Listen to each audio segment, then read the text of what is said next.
re-establishing contact with Prince William of Wales and Catherine's closest confidants, starting with Edward and Sophie, has allowed Prince Edward and Sophia to be part of the sex's public relations strategy. Prince Harry and Meghan Markle allegedly want to patch things up with the royal family, according to the media. After Prince Edward's forced retirement in 2019 and Harry and Meghan's departure from royal responsibilities in January 2020, the sexes are reportedly re-establishing their connection with the royal power couple as a means of regaining access to the company. Edward and Sophie, as representatives of the monarchy, have assumed more significant roles. With Sophie and Edward, Meghan and Harry have re-established contact, and this newfound relationship might be their ticket back into the royal family. Despite their considerable age differences, both couples have faced intense public scrutiny over the years, according to entertainment analyst Mark Borman of OK Magazine. On page 6, there are accusations that there is no reality to the rumors, but an insider denied this, stating that there had never been any discussions between the families named about the topics being proposed, or in this instance, made up. Given prior reports of friction between Sophie and her niece-in-law Meghan during her engagement to Prince Harry, the source stated that some royal watchers may be taken aback by the news of the reunion.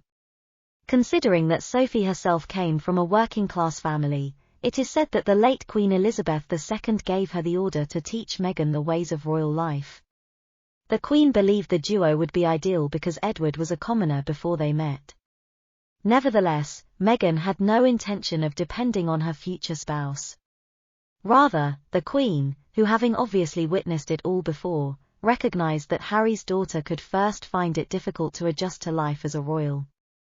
Author and royal family acquaintance James Brandreth wrote an intimate portrayal of Elizabeth in his book, as she put it, to assist Meghan.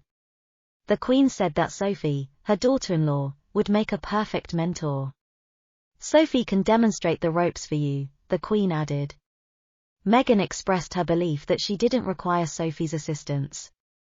The Duchess of Edinburgh, who was given to Edward as a birthday present by his elder brother and was well known for the tireless work the late Prince Philly did with children, is someone Harry, Edward and Sophie are too wise and too committed to King Charles to consider having a conversation with someone of a different gender. Furthermore, even with the spreading of the notion that the Edinburgh, formerly the Wessex, was responsible for Meghan Markle's removal to Canada, Sophie's hate for Meghan Markle remains evident.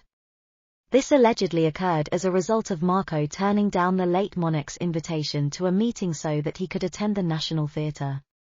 Despite the fact that his wife is capable of handling herself, Prince Edward zealously defends her. After all, Sophie had to go along in the car with Meghan on the way to the palace in the morning for the Queen's arrival. Given Sophie's impeccable elegance, one can easily imagine how unpleasant that would have been for her. She was grieving the loss of a second mother, a lady she adored and really revered. Not to mention Sophie's intense preservation of the Wales offspring, Meghan made it obvious years ago that she didn't require the then Countess of Wessex's assistance.